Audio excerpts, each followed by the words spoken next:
da Tua presença, renovando, nos consolando, nos fortalecendo.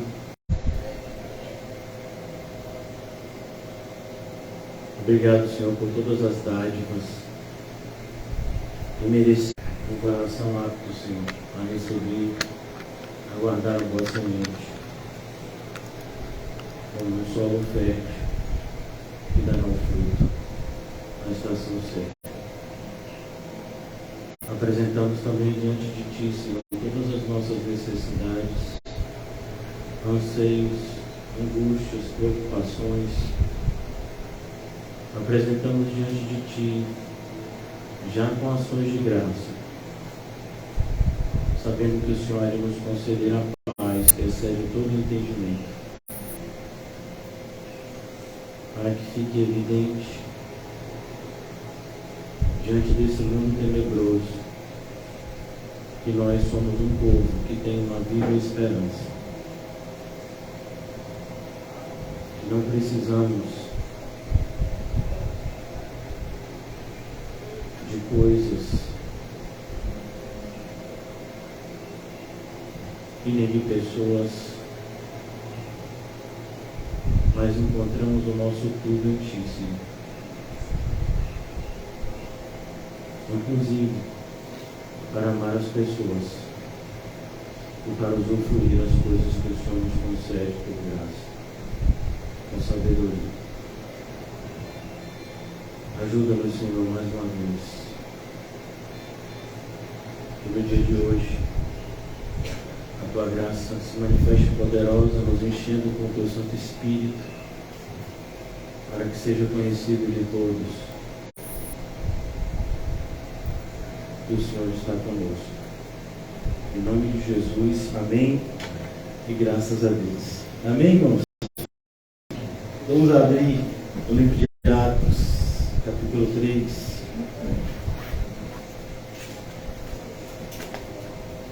O título da nossa mensagem: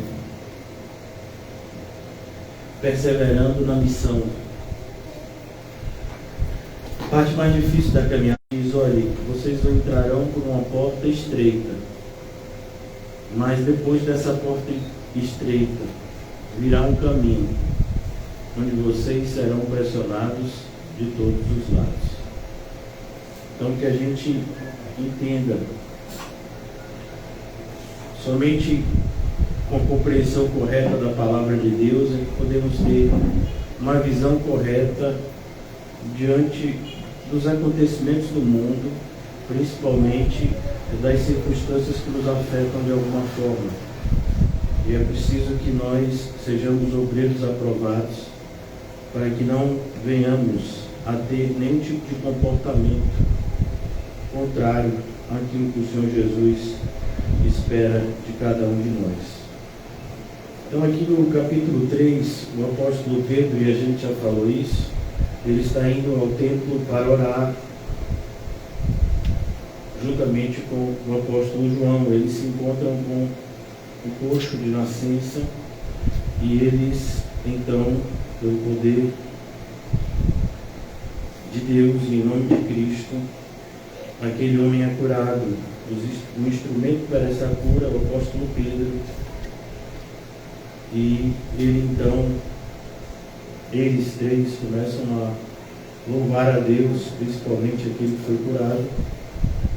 E uma pequena multidão se ajunta, curiosa em saber o que de fato havia acontecido. Então, como no capítulo anterior, na pregação de Atos, porque o apóstolo Pedro prega em Atos, por conta da descida do Espírito Santo, aqueles quase 120 começam a falar em outras línguas, e aquilo traz assombro e curiosidade na multidão que estava lá para essa festividade judaica que é o Pentecostes. A cidade estava cheia, e então Pedro prega para essa multidão explicando o que eles estavam vendo e não entendiam. A mesma coisa é aqui. Essas pessoas enxergam, veem que esse homem era coxo e ele agora estava curado, e eles não entendem como isso aconteceu. E o apóstolo Pedro então vai pregar explicando esse acontecimento. Por que eu estou falando isso, irmãos? Porque o nosso papel como igreja, a nossa maior responsabilidade, independente de termos outras responsabilidades acessórias, mas a nossa grande responsabilidade é pregar a palavra, explicar para as pessoas qual seja a vontade boa, perfeita e agradável de Deus. E o Senhor prepara esses momentos como está aqui, pela sua providência, pela sua sabedoria eterna.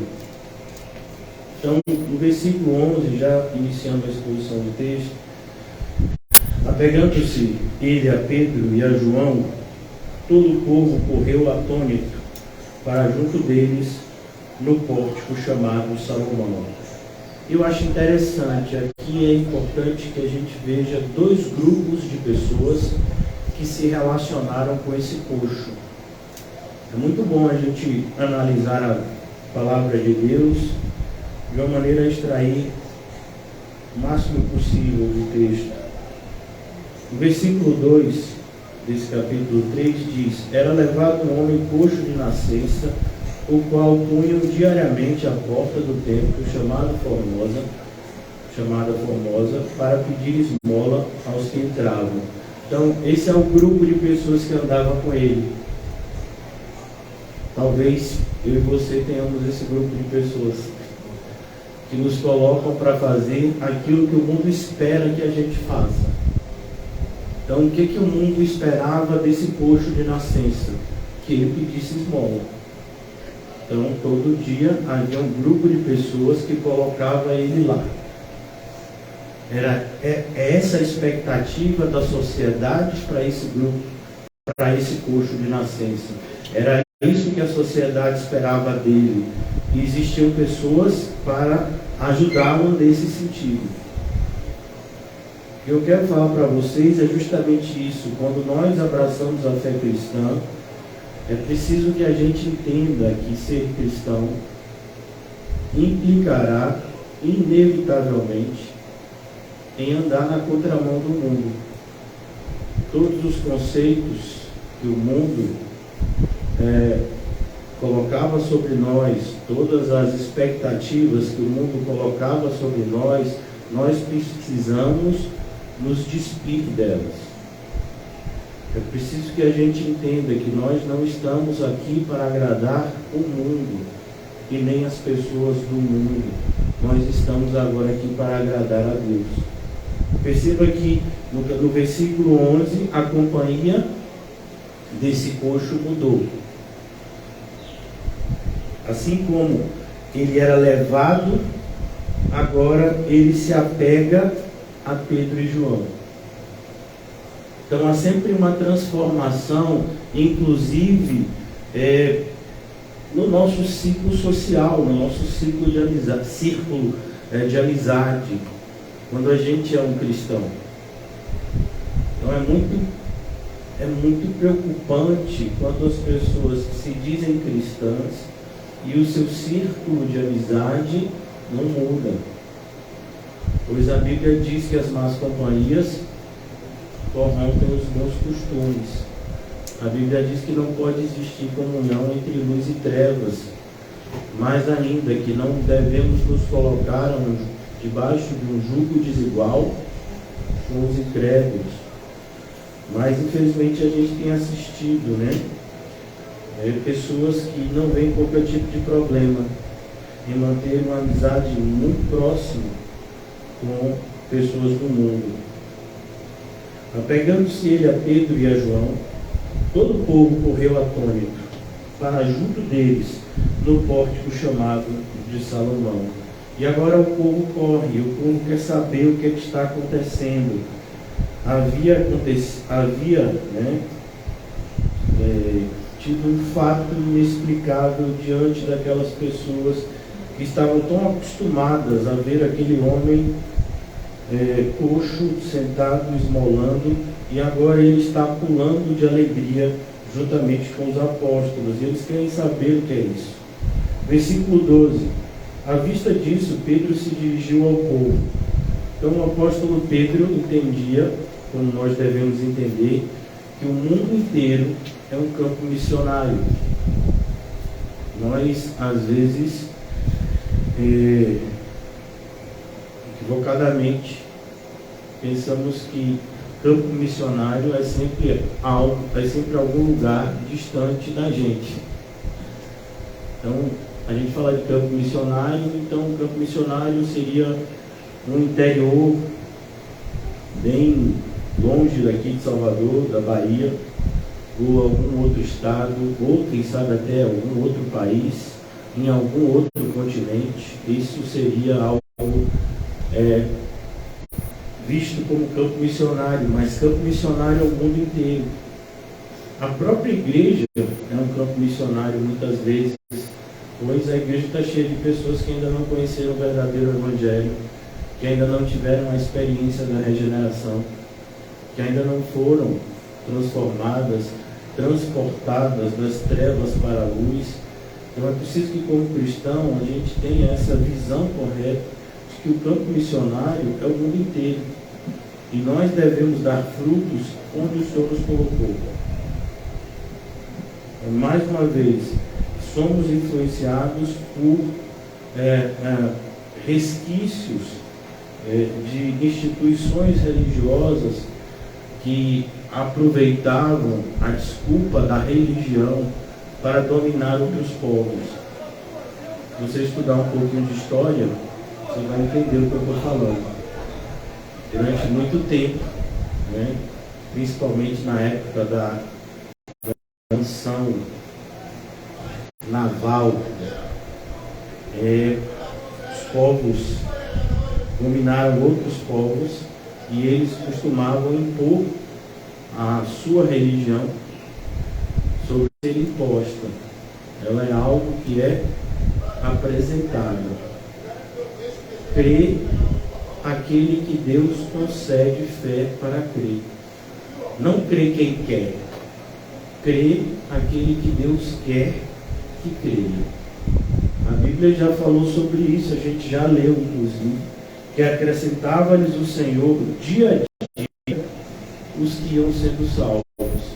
Mas durante esses 2000 anos de história do cristianismo, nós assistimos fatos muito vergonhosos que foram praticados por pessoas religiosas, dizendo que estavam fazendo bem, que por mais que estejamos separados do ponto de vista do tempo desse grupo, nós, se não tomarmos cuidado, seremos influenciados pelas suas ideias que ainda perduram.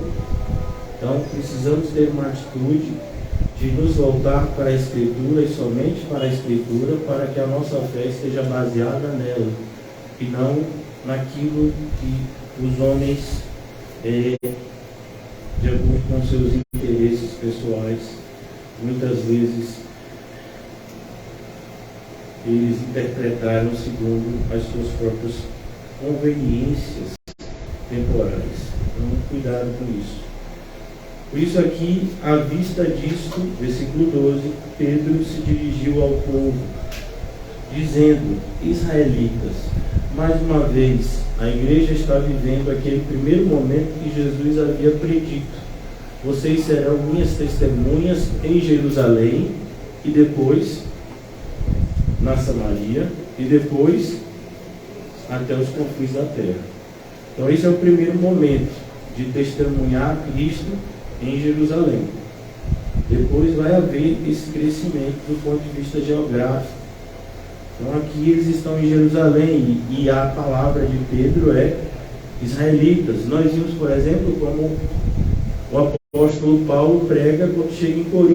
Só para a gente relembrar, vamos abrir aqui, Corinto não, Atenas, em Atos 17. Quando o apóstolo Paulo ele é chamado a pregar, então ele começa e ele diz assim, versículo 22 do capítulo 17: senhores atenienses. Perceba como há um público quando você inicia a exposição da pregação.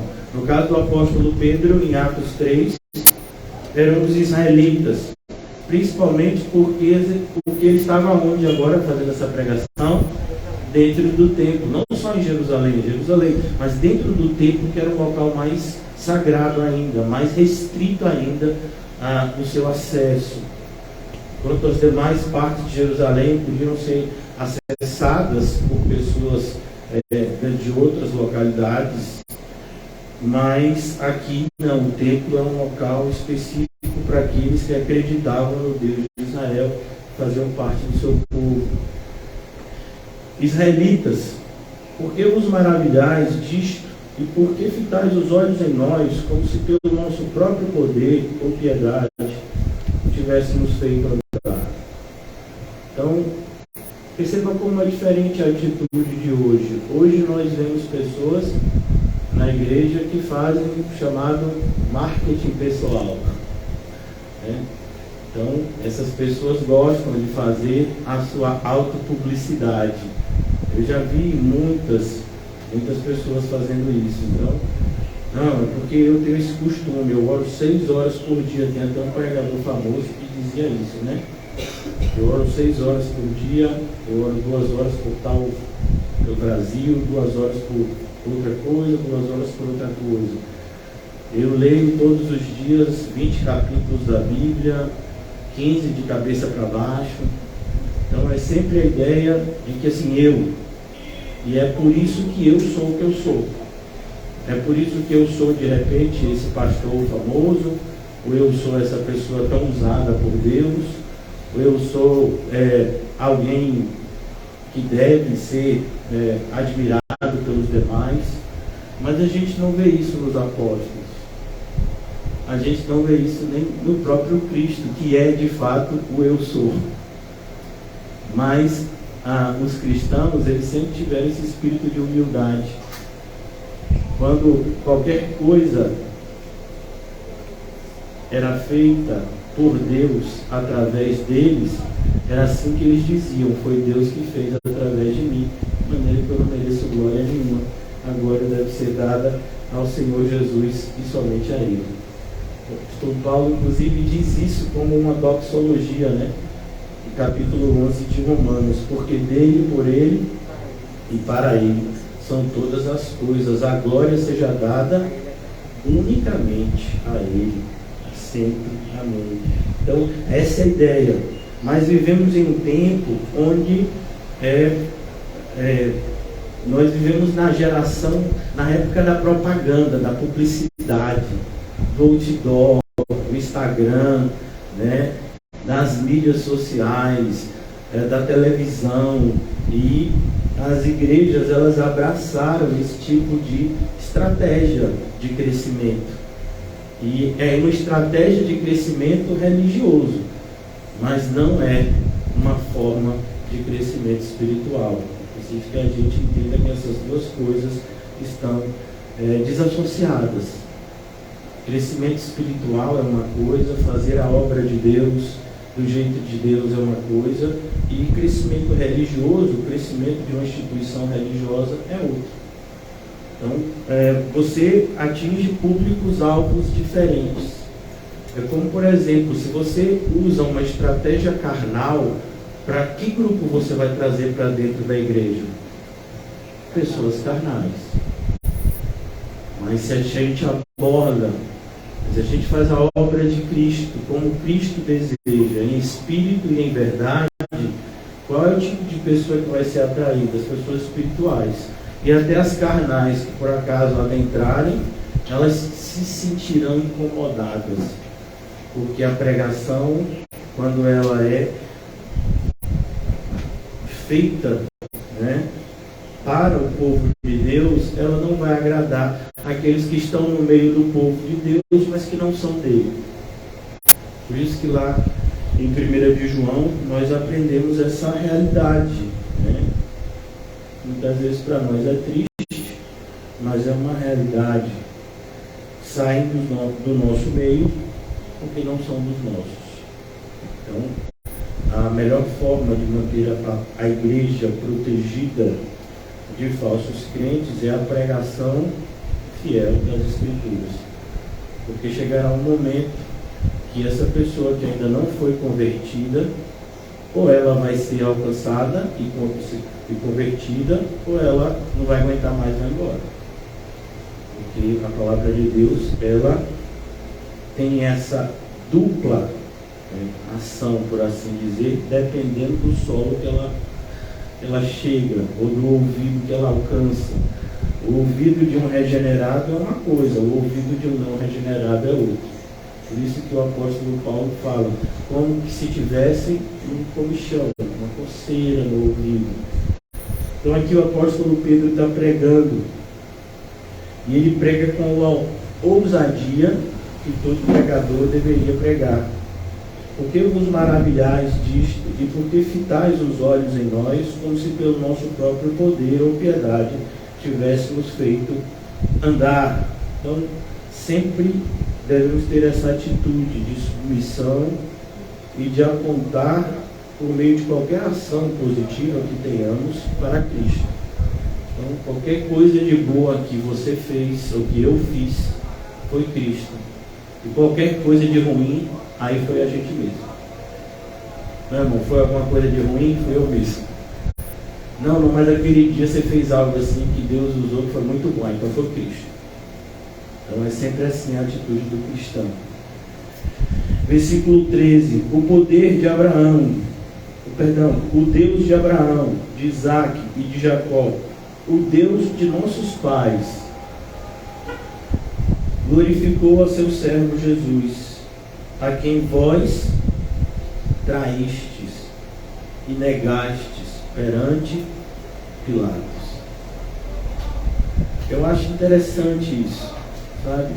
Que a pregação, irmãos, é a maior demonstração de amor que alguém pode fazer por outro. Glória a Deus. Mas ao mesmo tempo, ela vai parecer que a gente está machucando o outro.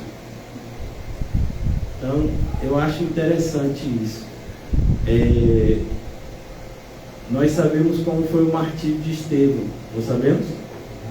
Vamos lá rapidamente, deixa marcado aqui. Só para a gente entender essa questão do amor cristão e de tudo aquilo que de fato devemos preservar. Olhe quando Estevão está morrendo, ele está sendo assassinado. Versículo 54 do capítulo 7 de Atos. Ouvindo eles isto, enfureceu-se o seu coração e rilhavam os dentes contra ele. Mas Estevão, cheio do Espírito Santo, fitou os olhos no céu e viu a glória de Deus e Jesus que estava à sua direita, e disse: Eis que vejo os céus abertos e o Filho do Homem em pé à destra de Deus. Eles, porém, clamando em alta voz, taparam os ouvidos e unânimes arremeteram contra ele e, lançando-o fora da cidade, apedrejavam. As testemunhas deixaram suas vestes aos pés de um jovem chamado Saulo e apedrejaram Estevão, que invocava e dizia: Senhor Jesus, recebe meu espírito.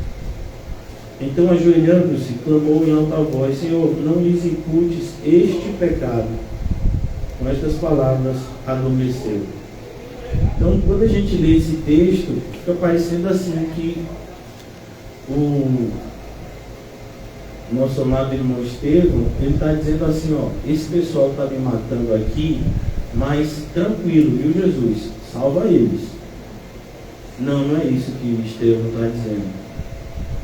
Muito pelo contrário. Você já leu o sermão de Estevão? Eu vou só fazer uma pequena leitura porque é impressionante como há uma similaridade entre todos os sermões que a gente encontra no livro de Atos. A gente falou do sermão do apóstolo Paulo em Atenas, a gente estudou recentemente o sermão de Pedro em Pentecostes, agora o segundo sermão do apóstolo Pedro, nessa cura do coxo. Mas olha o Estevão. Estevão, ele foi levado à presença do Sinédrio porque acusaram ele de estar pregando contra a lei de Moisés. Então, o versículo 11 do capítulo 6 diz: Então subornaram homens que dissessem: Temos ouvido que este homem, no caso Estevão, profere blasfêmias contra Moisés e contra Deus. Levaram o povo, os anciões e os escribas, investindo, arrebataram, levando ao sinédrio. Então foi assim que aconteceu. Perguntaram ao sumo sacerdote: porventura isto é assim? Então Estevão respondeu. Olha que coisa. Mais uma vez, o grupo específico daqueles que estão ouvindo. Ele não diz israelitas, mas olha como ele inicia: varões, irmãos e pais, ouvi. O Deus da glória apareceu a Abraão, nosso pai, quando estava na Mesopotâmia, antes de habitar em Harã. Sai da tua casa, sai da tua parentela, vem para a terra que eu te mostrarei. Então saiu da terra dos caldeus para habitar em Harã, e dali, com a morte de seu pai, Deus trouxe para a terra em que vós agora habitais. E aí ele vai pregando, ele vai mostrando desde Abraão tudo que apontava para Cristo. Então, quando chega na parte final, olhe a pregação de Estevão. Versículo de número 42.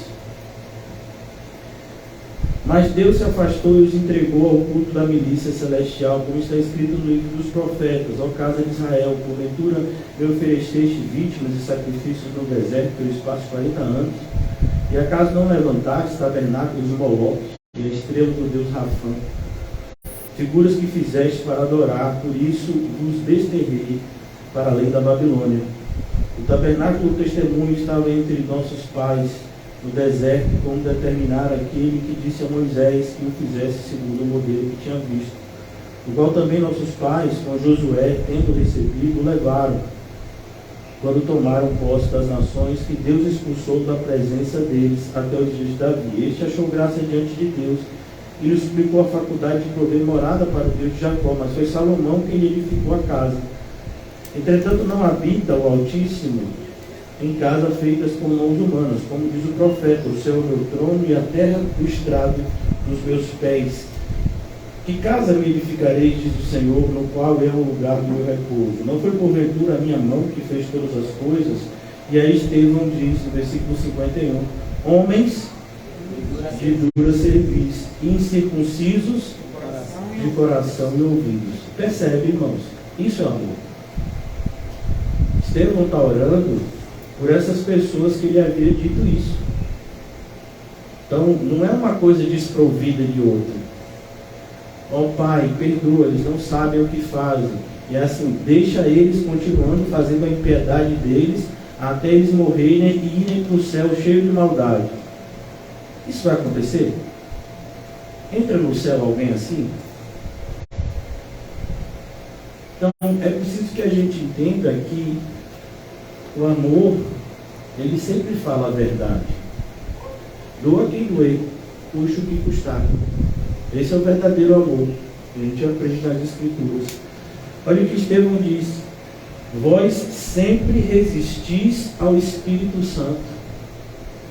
Você entende a seriedade dessa frase de Estevão? Assim como fizeram vossos pais, também vós o fazeis. Qual dos profetas vossos pais não perseguiram? Olha a pregação de Estevão, irmãos. Eles mataram o que anteriormente anunciavam a vinda do justo, do qual vós agora vos tornastes traidores e assassinos. Estevão está dizendo aqui, olha, vocês são culpados disso aqui. Quando Estevão diz: Pai, não impute, Senhor, não lhes impute este pecado, ele está falando no sentido do assassinato dele. Então assim, eu estou me matando aqui, e da minha parte eu os perdoo. Mas assim, porque Estevão sabia que por suas ações eles estavam condenados. É como o apóstolo Paulo, quando escreve a Timóteo, e ele fala de pessoas que têm um comportamento de traição na igreja, e ele diz: o Senhor dará paga a cada um das suas ações.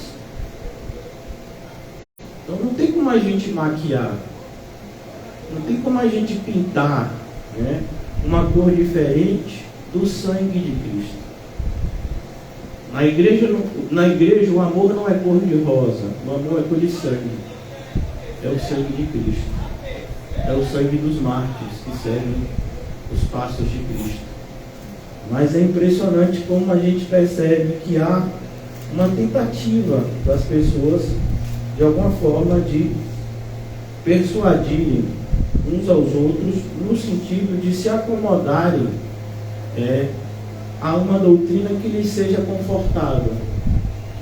Então, o que a gente percebe na igreja hoje, na igreja eu falo instituição religiosa, as pessoas entram com uma ideia pré-definida do que elas anseiam para si mesmas. E elas veem em Deus simplesmente alguém que pode ajudá-los ou ajudá-las a atingir os seus próprios objetivos.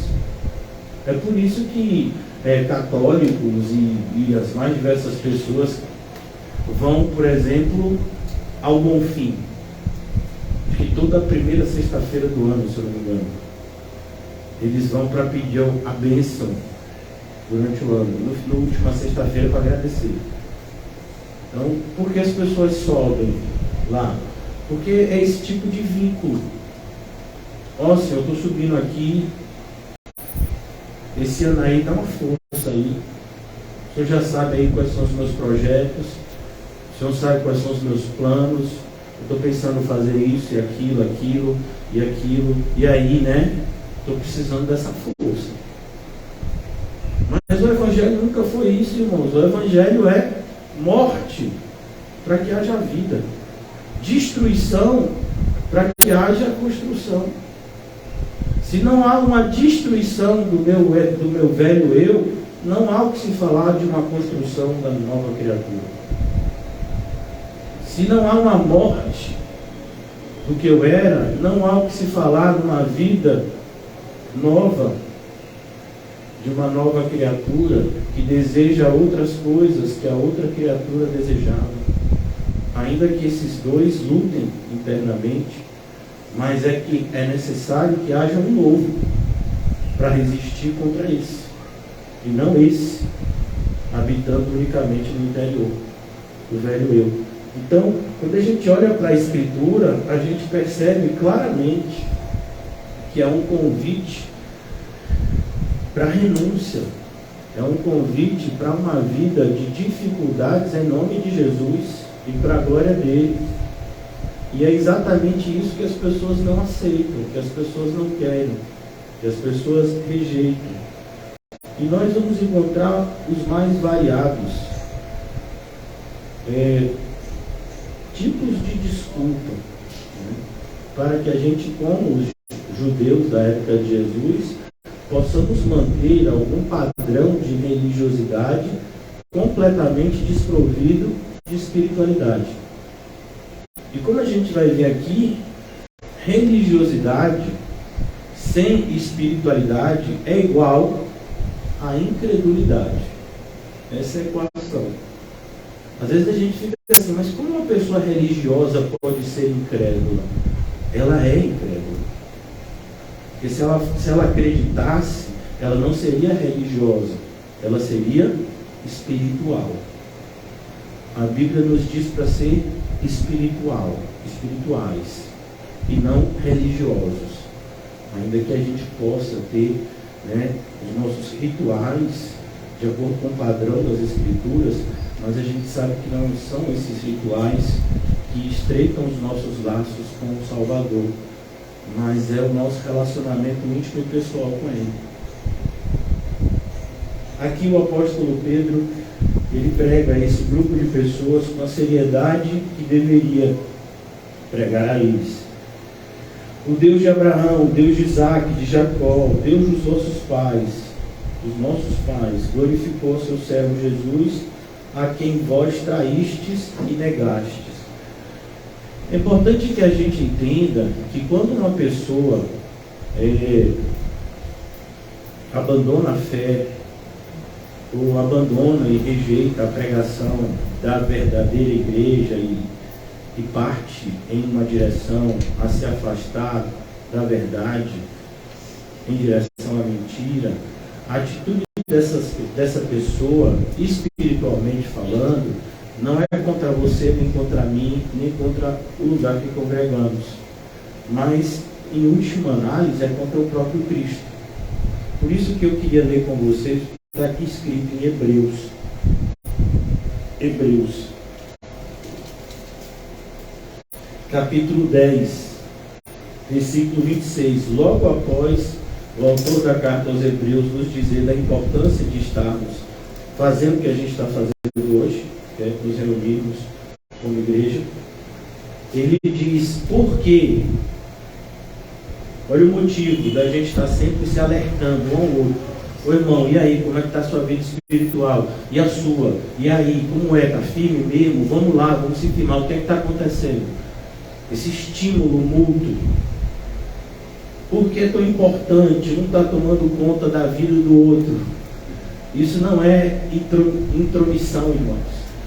Isso não é botar, invadir o espaço alheio. Não, porque nós temos tudo em comum. Então, era bom se a gente fosse mais intrometido, no sentido espiritual. Né? Ô irmão, o que foi que aconteceu? E aí, porque eu estou sentindo que você está se esfriando assim, o que está acontecendo? Não pode, viu? Cuidado, vamos lá. Então, é nesse sentido que a Bíblia diz que nós deveríamos nos estimular ao amor e às boas obras. E logo depois, no versículo 26 é dito: porque se vivermos deliberadamente em pecado. O que é alguém que vive deliberadamente em pecado? É uma pessoa que já foi exortada várias vezes pela pregação e às vezes até pessoalmente pelo irmão, e a pessoa diz: não, mas essa minha escolha, eu estou confortável com ela no sentido de que eu me sinto em paz, eu acho que é isso que Deus quer para mim. Então, isso é viver deliberadamente em pecado. É quando a exortação não tem mais efeito. É quando o aconselhamento não tem mais efeito. A pessoa resolveu: é isso que eu quero para mim. Eu aceito as consequências. Então, porque se vivermos deliberadamente, Hebreus 10, 26, em pecado, depois de termos recebido o pleno conhecimento da verdade. Então, não é nem, perceba, ainda que haja o aconselhamento pessoal, mas não é nem isso, é a pregação mesmo. Pregou sobre aquele assunto, disse que aquilo está errado. Então, é na pregação que nós todos temos que ouvir a voz do Senhor e sermos guiados. Por isso que a gente ouve em Apocalipse, quando as cartas são enviadas à igreja: quem tem ouvido para ouvir, ouça. Então, quando a Bíblia fala aqui pleno conhecimento da verdade, irmãos, não é nada místico, não. É a compreensão da palavra. É o que Pedro, por exemplo, está fazendo em Atos 3. Você quer saber o que está acontecendo? Porque esse homem foi curado? O Jesus que vocês mataram há alguns dias. Pois é o poder dele que curou esse aleijado, porque ele é o Filho de Deus. Eu estou aqui para pregar o que ele me ordenou pregar, o evangelho que ele apresentou a vocês. A gente agora é testemunha dele. Então, é isso que é conhecer a verdade. A verdade é apresentada e a pessoa pode rejeitar. Então, viver deliberadamente em pecado é exatamente essa postura de alguém que ouve a pregação, ouve a exortação, como a gente faz aqui: lê a Bíblia, explica a Bíblia, mostra o contexto que está inserido, toda a responsabilidade que a gente tem e compromisso que temos de mostrar a verdade do texto, né? A verdade do que estamos ensinando. E a pessoa ainda assim diz: não, eu não quero isso para mim. Não é esse tipo de vida que eu quero.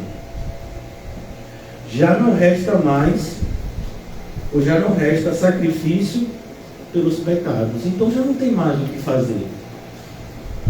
O contexto da carta aos Hebreus é mostrando a conexão dos sacrifícios da antiga aliança com o verdadeiro sacrifício que Deus aceita, que é a oferta de Cristo, a sua própria vida. Então, essa comparação que Cristo é maior do que o templo, Cristo é maior do que os sacrifícios, Cristo é maior do que tudo e todos. Então a ideia que o autor da carta aos Hebreus quer passar é justamente que não adianta mais voltar. Não adianta mais chegar e dizer, não, eu realmente pequei aqui, vou sacrificar um cordeiro. Não, realmente eu fiz uma coisa de errado, eu vou levar uma cesta básica para uma instituição de caridade. Realmente eu fiz alguma coisa de errado, deixa eu procurar alguém para poder o ajudar, porque sabe como é, né? Você faz uma coisa ruim, depois faz uma coisa boa e elas se compensam. No Evangelho não é assim não. No Evangelho nada pode compensar o pecado. A única coisa que pode pagar o pecado é o sangue de Jesus. É o arrependimento e a fé que nos purificam por meio do sangue. Por isso já não resta sacrifício. Então o que a gente tem percebido é pessoas que vivem deliberadamente pecado e que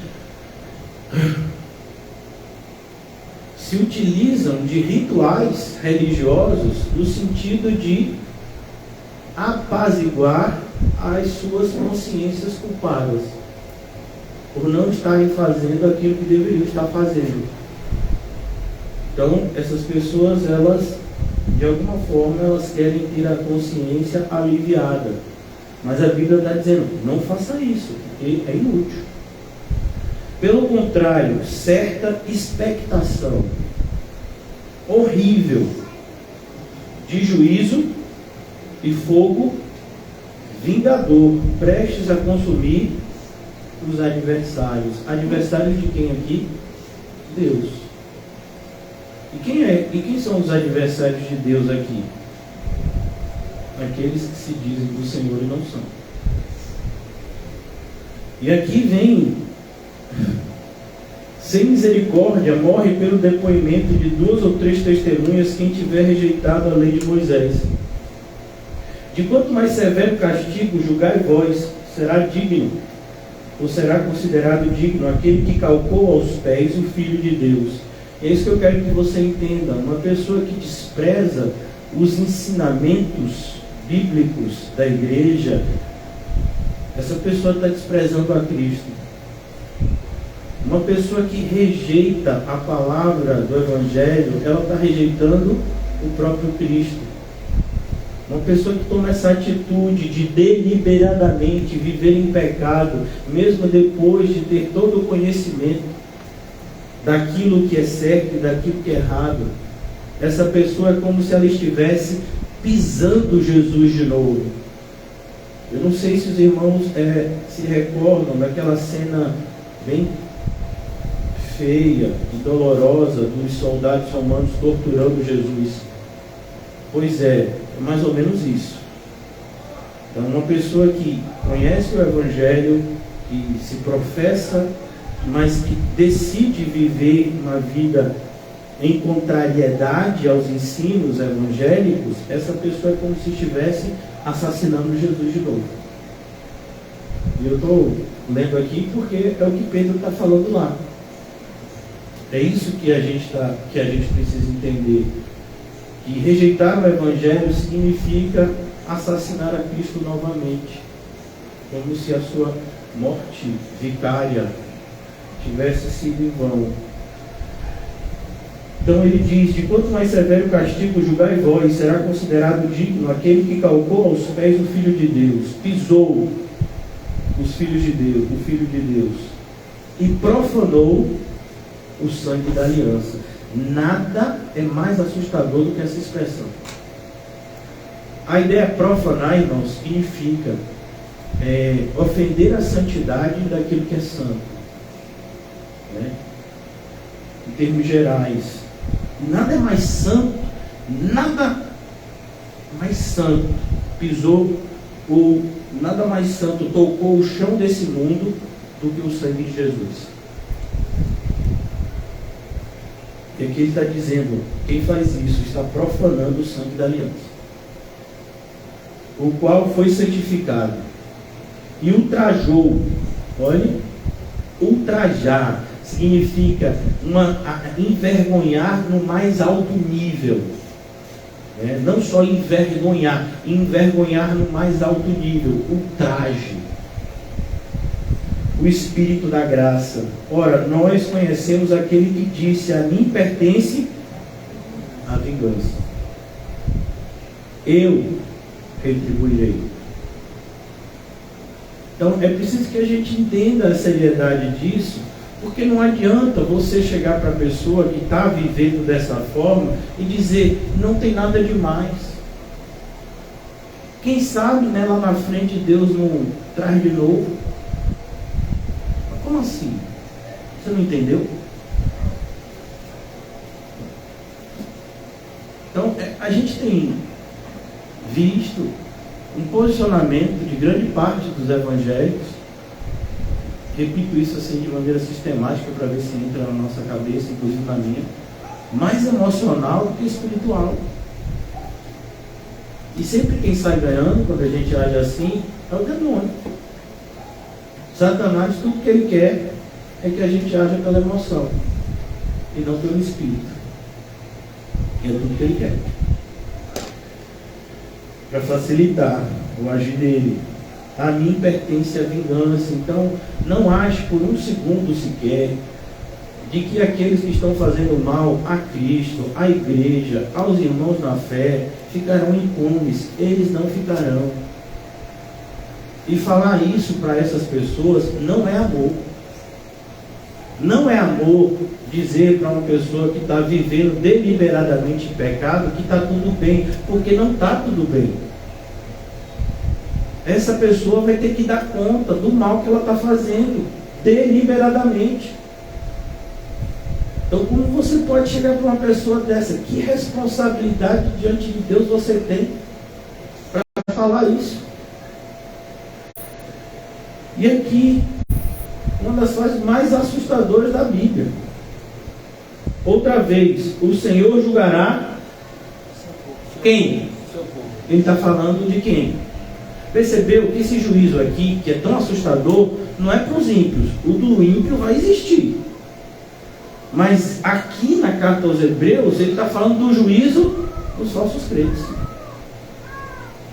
O Senhor julgará o seu povo. O juízo começa para dar exemplo. Horrível coisa é cair na mão ou nas mãos do Deus vivo. Percebe, irmãos, que aquela pessoa que prega um evangelho água com açúcar, que aquela pessoa que fica pecador confortável no seu pecado, essa pessoa está fazendo, na verdade, um desserviço. Não só para ele, mas para a pessoa que ele pensa estar ajudando. Como você pode ajudar uma pessoa se você está vendo que ela está indo em direção a um caminho que vai terminar mal, e você diz: não, tudo bem, se é a sua escolha, faça aquilo que faz o seu coração feliz. Não é o que o mundo diz? O que torna o seu coração feliz? Siga ele. Busque as suas realizações pessoais. É a mesma coisa que você disser para a pessoa, Pegue uma arma e dê um tiro na sua cabeça. Você não quer se matar? Então, é isso. Não, irmão, quando a gente vê uma pessoa que diz que quer se suicidar, a gente fala a verdade. Olha, você está pensando que a vida aqui é ruim? Você não tem ideia do que vai acontecer se você conseguir, de fato, tirar a sua própria vida. Você vai perceber em frações de segundos que o seu pior dia aqui na Terra era como o paraíso, comparado com o lugar que você está. Então, é preciso que a igreja entenda que a sua responsabilidade, ou a nossa responsabilidade como igreja, é falar a verdade num mundo que ama a mentira, que pede a mentira. O mundo paga para ser enganado. As pessoas pagam para serem enganadas. E pagam fortunas para isso. Nós não fazemos parte desse grupo.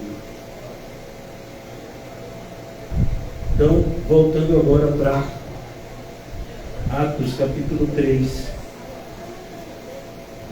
a quem vós traístes e negastes perante Pilatos. Então, perante o ímpio. É tão triste quando uma pessoa que se diz cristão abandona outro irmão diante de um ímpio.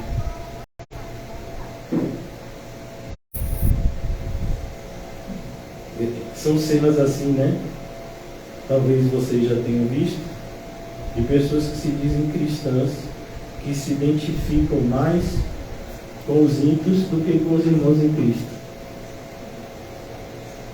Você percebe pela fala, você percebe pelo sorriso, que essa pessoa se sente muito mais à vontade no grupo dos ímpios do que no grupo dos santos.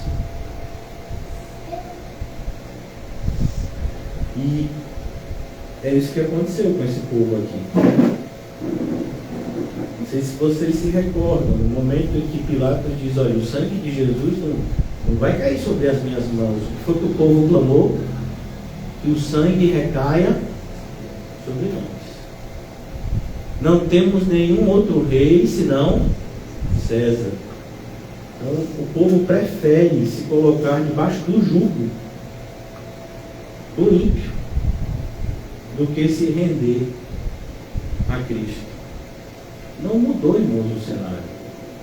A gente pode até criar falsas expectativas se a gente olhar para o crescimento nas instituições religiosas, mas o cenário não mudou.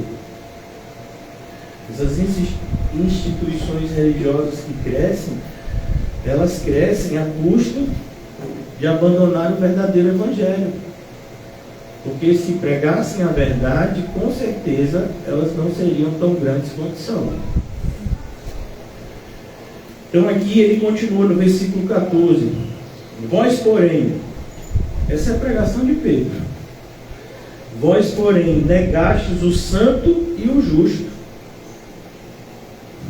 Pedro está aliviando para alguém aqui, irmão. E o pessoal vai crer. E o pessoal vai ser salvo.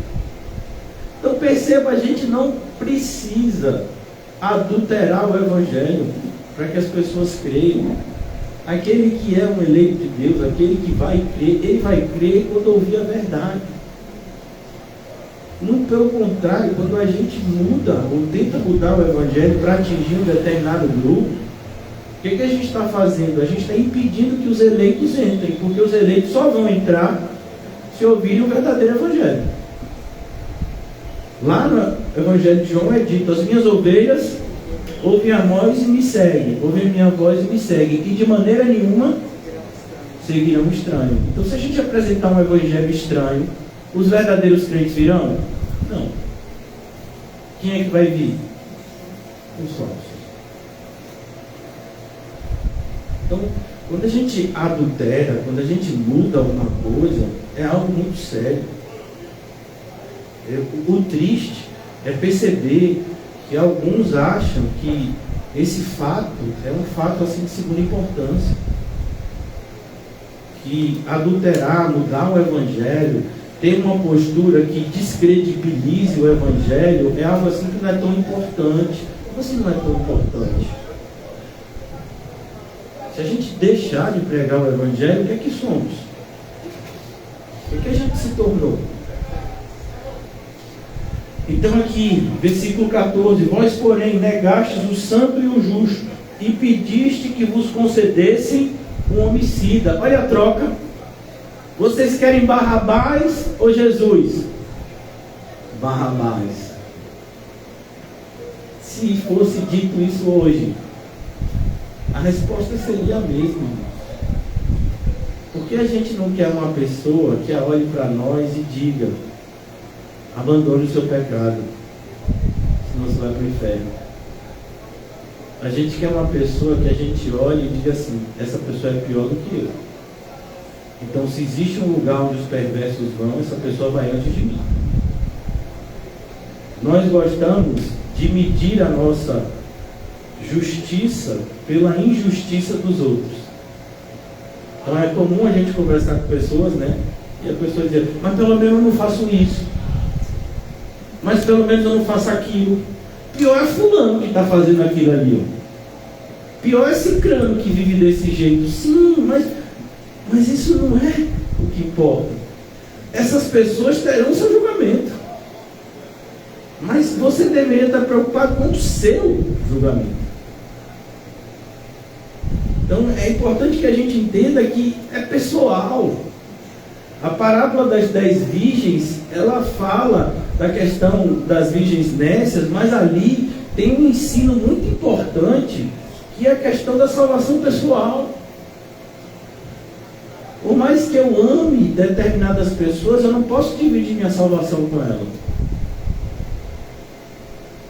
Eu posso dividir a minha fé no sentido de ensinar, no sentido de dar um bom exemplo, como a gente já aprendeu. Toma cuidado de ti mesmo e da doutrina, para que seja salvo tanto a você quanto os que te ouvem. Esse é o nosso cuidado. Mas eu não posso dividir a minha salvação com uma pessoa que está ouvindo o mesmo evangelho que eu, mas não quer ter a mesma atitude. Então, é uma pessoa que ouviu: renuncia a tudo, tome a sua cruz e me siga. Aí a pessoa diz assim: não, eu vou renunciar 80%. 20% eu não vou renunciar, não. Eu vou tomar a cruz, mas assim, que ninguém saiba. Mas eu vou dar uma serrada nela. Porque a cruz, do jeito que eu recebi, é muito pesada, vai me atrapalhar.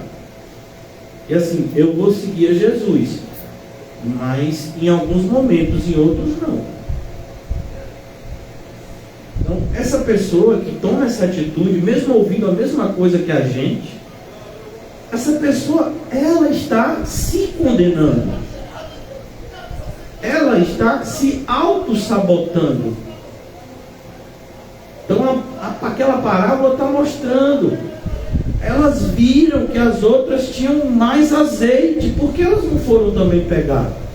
Porque quando elas vieram, elas não trouxeram mais?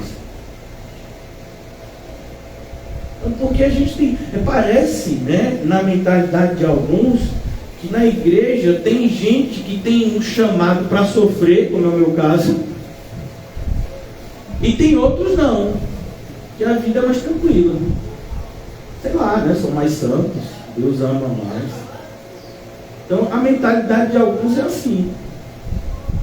Então, fulano realmente tem que... Fulano é brincadeira, fulano tem que sofrer. Mas eu nem tanto. Por que eu vou escolher desse? Por que eu vou ter esse caminho tão estreito assim? Não. Conheço a Bíblia. Eu sei que existem atalhos. Se você acha que sabe que existe atalhos, é porque você não conhece a Bíblia tão bem quanto pensa. Então é preciso que a gente, irmãos, caia a ficha. E só tem 2 grupos. 2. Só tem 2 caminhos. Só tem 2 destinos.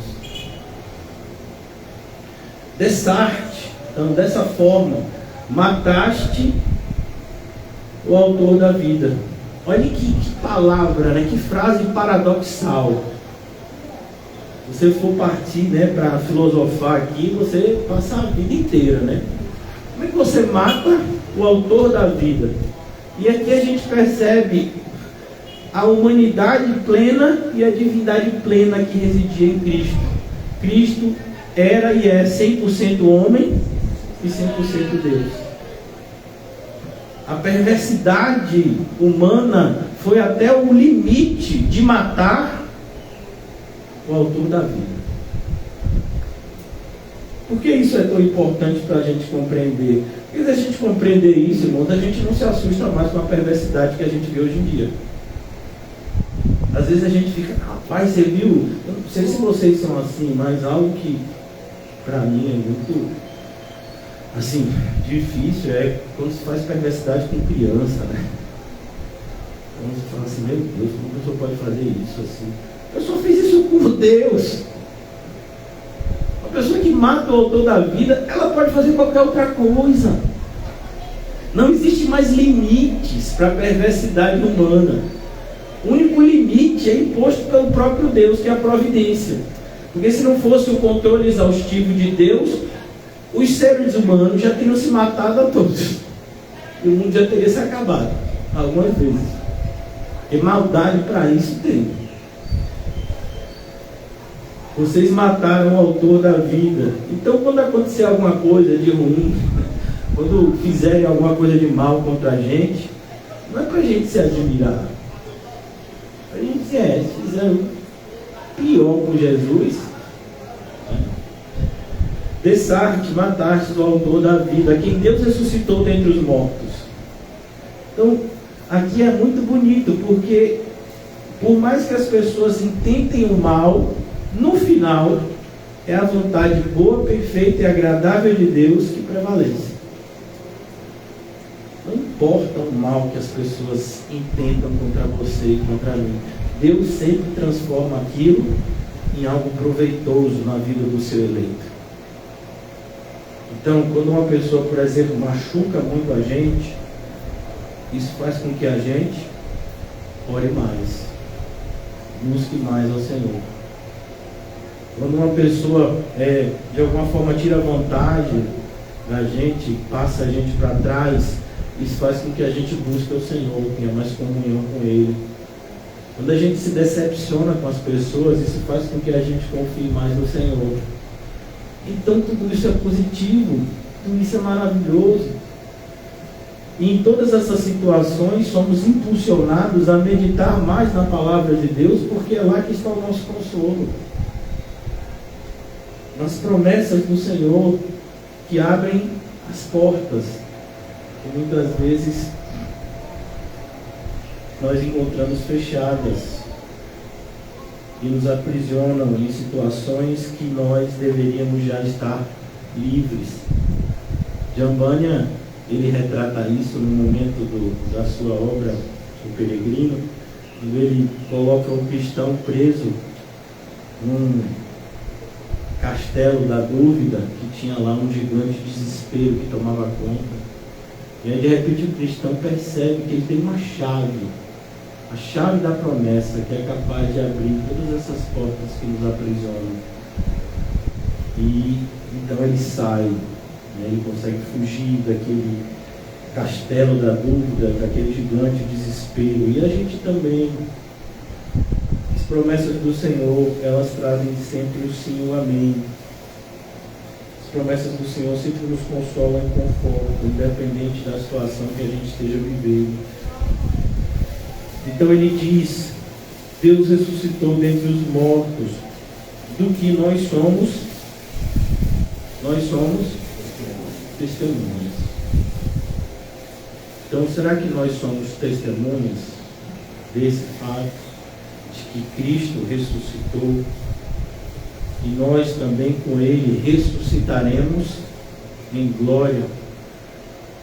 Um dos capítulos mais longos do Novo Testamento é justamente o capítulo 15 de 1 de Coríntios, onde o apóstolo Paulo está falando da ressurreição de Cristo e de como isso nos influencia, como isso deve influenciar as nossas ações e a nossa maneira de viver. Versículo 16: pela fé em o nome de Jesus é que esse mesmo nome fortaleceu este homem, que agora vedes e reconheceis. Sim, a fé que vem por meio de Jesus deu a este saúde perfeita na presença de todos vós. E aqui é importante a gente entender que, do ponto de vista, né, da aplicação para a igreja, é muito mais importante a gente entender isso no sentido missionário. Quantas pessoas estão aprisionadas pelo diabo? Quantas pessoas estão vivendo em prisões mentais, espirituais? E é por meio da palavra que essas pessoas serão libertas. Conhecereis a verdade, e a verdade vos libertará. Preciso que a gente entenda que cada um de nós somos um missionário. Embora existam pessoas que tenham chamados específicos de ir a determinados lugares para pregar o Evangelho, Mas todo cristão é um missionário no lugar que Deus o colocou, principalmente na igreja que ele congrega, no local que ele mora. Então nós precisamos fazer a diferença onde o Senhor nos colocou. Aqui o apóstolo Pedro, o apóstolo João, eles estão fazendo algo que eles faziam diariamente. Eles iam ao templo orar. Não somente eles faziam isso, muitas outras pessoas faziam isso. Mas é preciso que a gente entenda que aquilo que as pessoas fazem de uma forma normal, para nós, tudo que fazemos aqui na vida tem elementos extraordinários. Então, quando um cristão se depara diante de um prato de comida, o coração dele deve se mover ao ponto dele querer chorar. Porque ele sabe que não foi o seu trabalho, não foi o seu esforço. Foi a graça de Deus que está proporcionando aquele alimento, que não está ali para satisfazer o seu paladar, mas para o fortalecer para a jornada. Então, quando a gente está diante de um prato de comida, para uma pessoa, para qualquer pessoa, seja pobre ou rico, isso às vezes é um fato ordinário, um fato comum. Para o cristão isso é algo extraordinário. O acordar. Para uma pessoa isso pode ser algo mais comum, deitar e acordar. Para o cristão não. Eu deitei e acordei porque o Senhor me sustentou. Todo dia que a gente acorda é um milagre. É uma oportunidade que o Senhor nos concede de glorificar o seu nome, de fazer as coisas para a sua glória.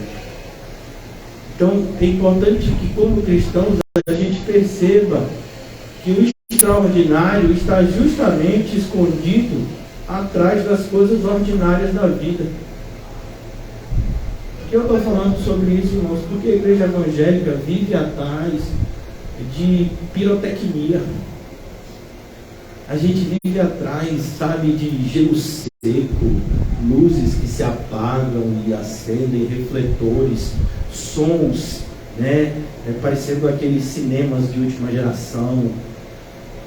Porque a gente quer os nossos sentidos carnais aguçados, sentindo as coisas. E não, o cristão, ele tem o Espírito, que vê o extraordinário em tudo, em todos. Até no próprio combate da fé. Quando alguém se levanta em oposição, em agressão a você, minha luta não é contra a carne e sangue. Há principados, há potestades espirituais que estão aqui. E tudo que elas querem é o meu descontrole. Tudo que elas desejam é uma reação que envergonhe o Evangelho da minha parte. Eu não vou fazer isso. Eu vou agir de maneira a alegrar o meu Senhor. Então, entender o extraordinário nas coisas ordinárias da vida é um dos maiores desafios do cristão. Principalmente da gente que vive nessa tentativa, de fraudar os elementos espirituais, de fraudar a presença de Deus com fogo estranho. Então, você hoje em dia, determinadas igrejas gastam valores astronômicos para transformar um local de culto em uma espécie de sala de espetáculo. E aí você, em determinados momentos, você abaixa a luz, você abaixa a temperatura, você aumenta a temperatura, você bota meio que alguma coisa assim, dá uma ideia de que você está envolto numa nuvem, E as pessoas ficam emocionadas com aquilo. A carne daquelas pessoas entende, assim, olha que coisa mágica. Então, é a fraude da espiritualidade. As pessoas saem como se assim, eu tive um encontro com Jesus. Não teve, Jesus passou longe dali. Então, do mesmo jeito que a gente tem o verdadeiro evangelho, existe o falso evangelho. A gente tem a verdadeira esperança, tem a vã esperança. Então a gente tem a verdadeira espiritualidade, tem a falsa espiritualidade, tem o fogo de Deus e tem o fogo estranho. E a gente precisa aprender a enxergar esse extraordinário, senão a gente vai começar a ter desejo de forjar ele. Pô, minha vida tem sido assim tão comum. Minha vida tem sido assim tão, sabe, normal. Eu preciso de alguma coisa extraordinária. Por isso que a gente vê, né, acampamentos, congressos. Tudo isso é uma tentativa de forjar algo de extraordinário para tirar as pessoas da normalidade de suas vidas. Mas o cristão, ele sempre enxerga, como eu disse a vocês, extraordinário as mínimas coisas. Porque ele sabe que está na presença de Deus. Ele sabe da existência do mundo espiritual, do agir dos seres espirituais. Então aqui, pela fé, em nome de Jesus, versículo 16, já concluindo, viu, irmãos? É que este mesmo nome fortaleceu a este homem, que agora vedes e reconheceis, sim, a fé que vem por meio de Jesus, deu a este saúde perfeita na presença de todos vocês. E agora, irmãos, eu sei que o fizestes por ignorância. Olha que coisa, esperança. Não, irmãos, você fez algo assombroso, mas a esperança que eu tenho é que você fez na ignorância. Então se arrependa. Esse é o momento. E agora, irmãos, eu sei que o fizestes por ignorância, como também as vossas autoridades, mas Deus assim cumpriu o que dantes anunciara por boca de todos os profetas que o seu Cristo havia de padecer. Mais uma vez enxergamos a responsabilidade do homem e a soberania de Deus andando lado a lado. Arrependei-vos. É sempre assim o Evangelho. Esse chamado, arrependei-vos. Arrependei-vos, pois, e convertei-vos. Perceba, não tem como falar de arrependimento sem conversão. Enquanto o arrependimento traz a ideia de uma mudança de pensamento, a conversão fala de uma mudança de atitude. E essas coisas, essas duas coisas, esses dois sentimentos, esses dois elementos, como você queira chamar, eles estão necessariamente interligados. Para que um seja verdadeiro, o outro também tem que ser. Então eu não posso dizer que eu estou arrependido se eu não mudo a direção. Eu não posso dizer que eu mudei a direção se eu não mudei o pensamento. Por quê? Porque se eu mudo a direção sem mudar o pensamento, daqui a pouco eu mudo a direção de novo. Então essas duas coisas precisam estar interligadas. Eu preciso entender o chamado que eu recebi, o que eu fiz de errado, o que eu preciso me arrepender, para que eu não pratique mais aquele ato, para que eu ande de fato nessa direção certa agora. Conversão fala de mudança de direção. Por isso a gente vê essa expressão até no trânsito, né? Frente tem uma conversão à esquerda, uma conversão à direita. Então essa ideia de mudança de direção. Arrependei-vos, pois, e convertei-vos para serem cancelados os vossos pecados. Porque, irmãos, sem arrependimento não há remissão de pecado. Jesus já falou. Então a pessoa diz: eu estou muito arrependida. No outro dia você vê a pessoa fazendo exatamente o que ela disse que estava arrependida. Eu falo: mas como assim? Eu estou arrependida, mas assim, ou arrependido, mas esse é o meu jeito. Não, não é o seu jeito. Não houve arrependimento naqueles que a gente não vê mudança. Arrependei-vos, pois, e convertei-vos, para serem cancelados os vossos pecados. Perceba que há um se aqui. Há uma condicionante. O perdão de pecados não é algo aleatório. Ele está ligado ao arrependimento e à conversão.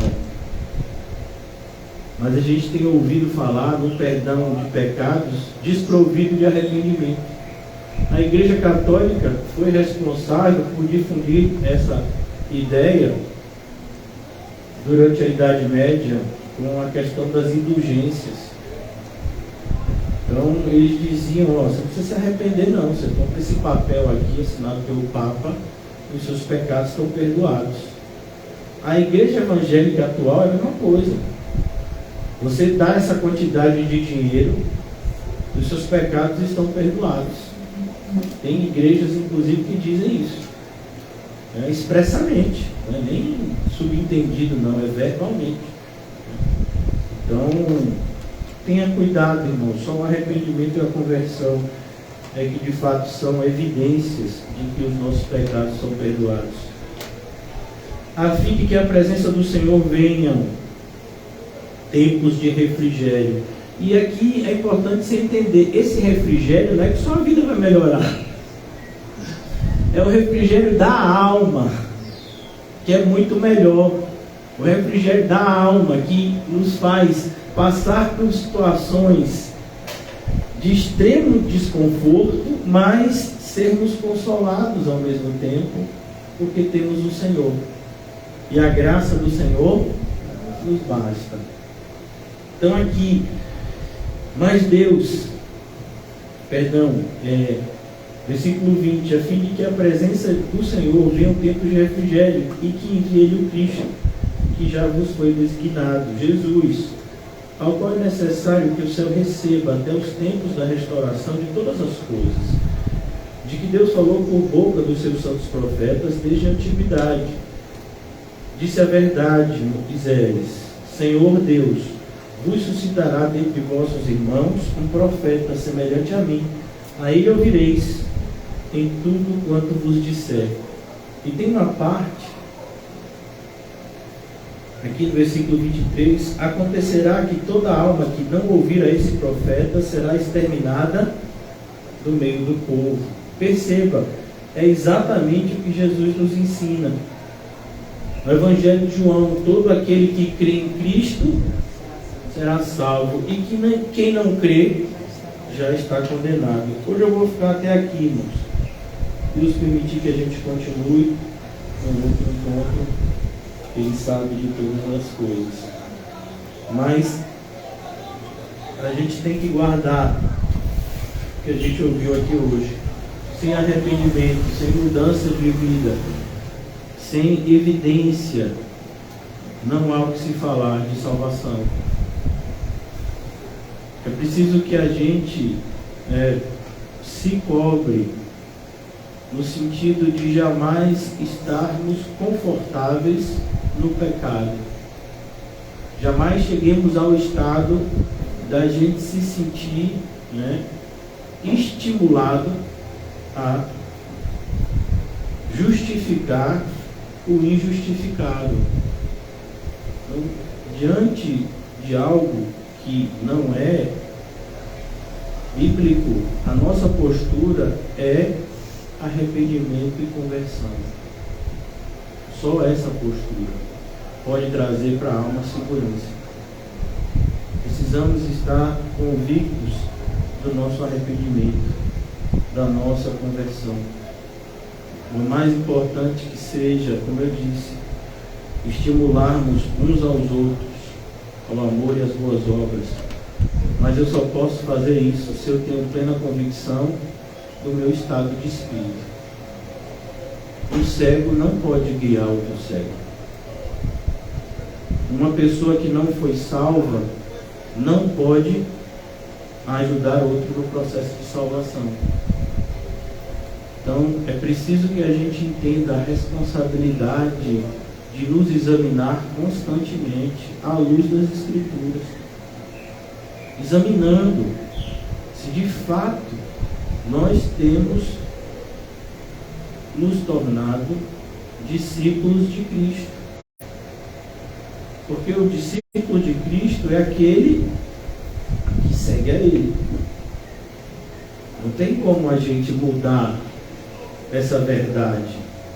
Não existem tipos de discípulo de Cristo. Não. Só tem um tipo. O discípulo de Cristo é aquele que segue a Ele. Então que a gente, e é começar de mim, lógico, que a gente tem essa motivação de nos examinar constantemente em relação ao processo de santificação que evidencia a nossa salvação. Porque essa sim será uma arma poderosa que Deus há de usar para a sua glória na expansão do seu reino no evangelismo.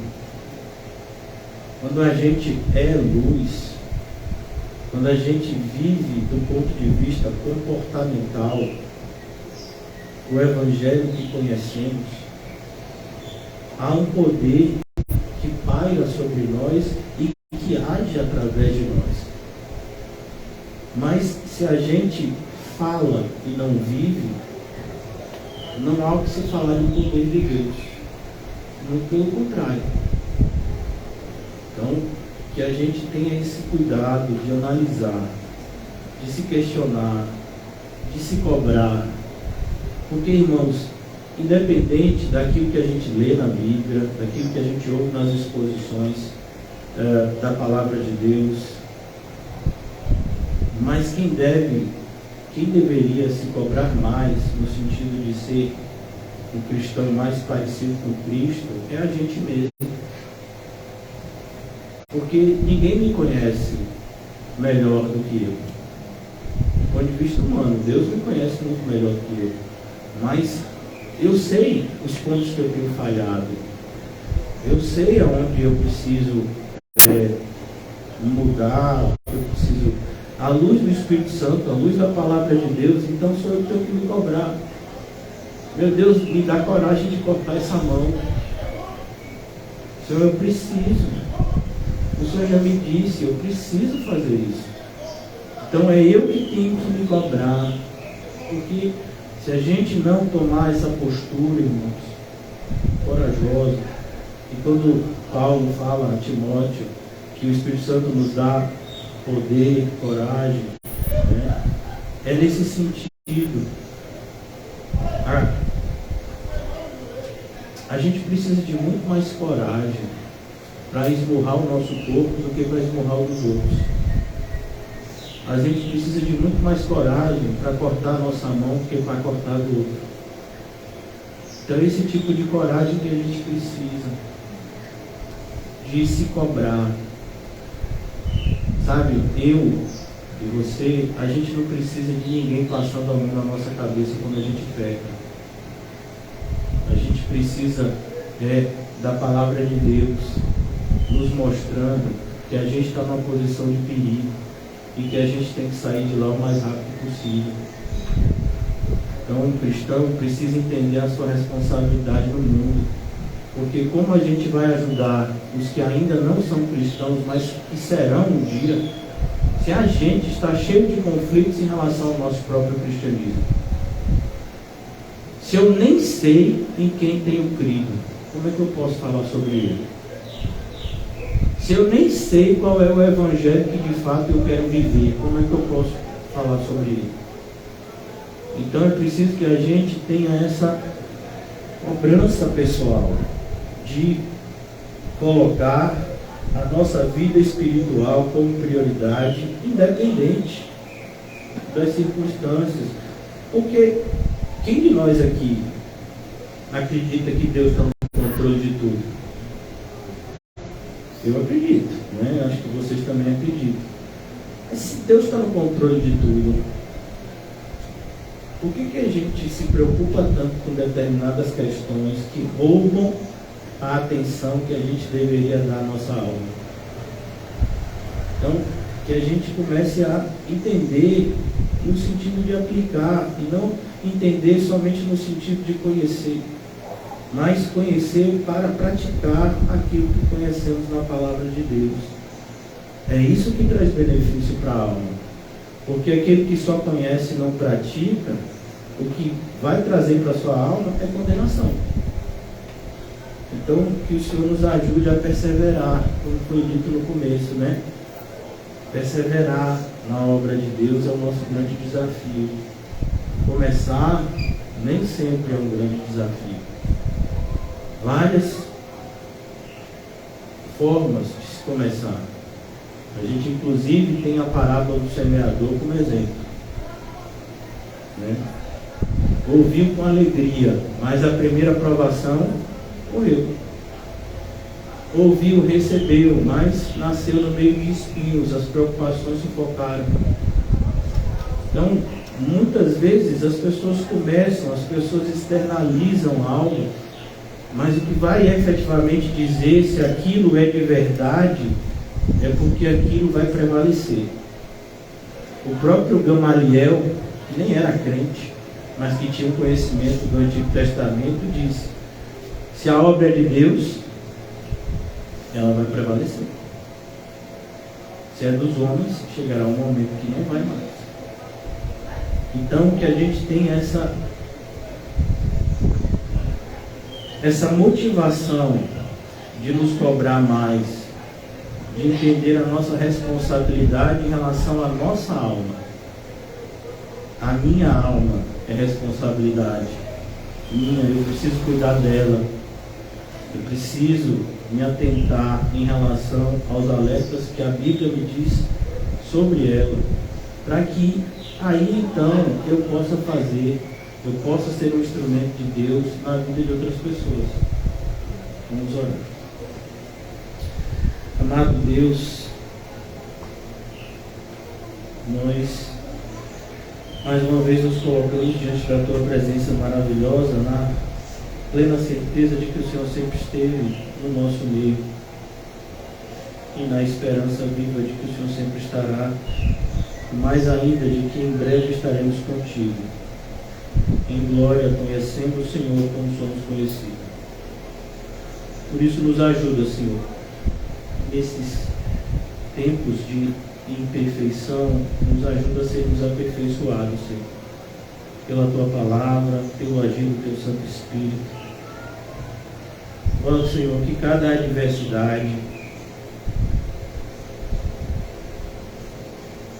que se interponha no caminho nos ajude a depender mais de Ti, a buscar mais e mais força em Ti.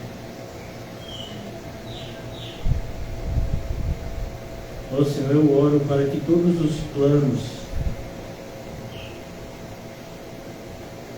que fizemos e que não são Teus, que o Senhor os destrua, para que a Tua vontade prevaleça sobre as nossas vidas, pois só a Tua vontade é boa, perfeita e agradável. Que seja a Tua vontade e somente a Tua vontade, Senhor, que seja feita nas nossas vidas. Ajuda-nos, Senhor, a sermos usados como Teus instrumentos nessa obra maravilhosa que o Senhor designou para nós, de levar as boas novas, de edificarmos uns aos outros, a palavra que nos salvou e nos salva, o amor que nos conecta uns com os outros, porque antes de tudo estamos ligados a Ti pelo amor. Ajuda-nos, Senhor Jesus, a completar a carreira, combatendo sempre o bom combate da fé. Não nos deixa cansar de fazer o bem, mas que o Senhor possa nos renovar, como está escrito: ainda que os jovens se cansem, aqueles que esperam no Senhor não se cansarão. O Senhor há de renovar as suas forças. e eles chegaram ao ponto de voar com asas como de águia. Ó Senhor, nos ajuda, cada um de nós. Nos ajuda, Senhor, a sermos fortalecidos na fé, na esperança, no amor. Ajuda-nos, Senhor, na compreensão da Tua vontade enquanto boa, perfeita e agradável. Não nos deixa, Senhor, suscetíveis ao ataque do maligno que diariamente tenta nos convencer que a Tua vontade para nós não é boa, não é perfeita e muito menos agradável. Ajuda-nos, Senhor, e nos protege das astutas ciladas que nos cercam. Não nos deixa, Senhor, sermos enganados, nem pela astúcia das trevas e dos servos das trevas, e nem pela perversidade do nosso próprio coração, mas que a Tua verdade triunfe, Senhor, sobre nós e em nós, que sejamos vencidos pela Tua verdade e que ela reine plenamente no nosso interior. Que haja em nós o crescimento da graça e do conhecimento, frutificando toda a boa obra para a Tua glória, Senhor. Mais uma vez te agradecemos, Senhor, eternamente, pela Tua bendita eleição que nos alcançou em graça e nos salvou. E como o Senhor disse, Senhor Jesus, foi o Senhor que nos escolheu para que possamos ir e dar frutos e permanecerão por toda a eternidade. Que assim seja nas nossas vidas, Senhor, frutificando para a Tua glória, agora e para sempre. Eu oro, Senhor, em favor de cada irmão e irmã aqui e nos 4 cantos do mundo. Aqueles que se identificam contigo, Senhor Jesus, como nós nos identificamos contigo e com o Seu chamado. Nos ajuda a cumprir, Senhor.